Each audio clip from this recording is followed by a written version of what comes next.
Welcome to Kenton Teaches. Enjoy the video. You start by giving yourself and the bot the right permissions. This avoids role hierarchy issues later.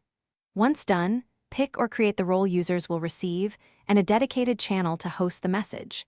Now invite a ClickRole bot using the bot invite flow and grant it manage roles and read messages permissions so it can assign roles. You do this first because without permissions, the bot cannot add reactions or update member roles. This step clears common permission blockers. Next, you build the reaction menu.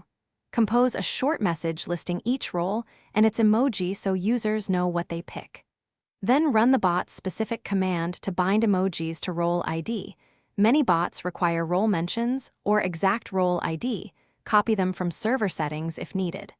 After binding, add the reaction emojis to the message. Make sure to test with another account or ask a trusted member to click each emoji so you confirm the bot assigns and removes roles as in. Finally, lock down the channel so only the bot and managers can post, which keeps the menu clean and predictable. Make sure the bot's highest role sits above every role it needs to assign. This is the most common failure point.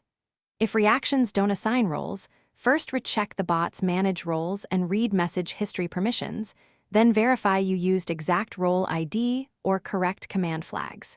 If problems persist, restart the bot or re-invite with correct scopes to clear stale permissions.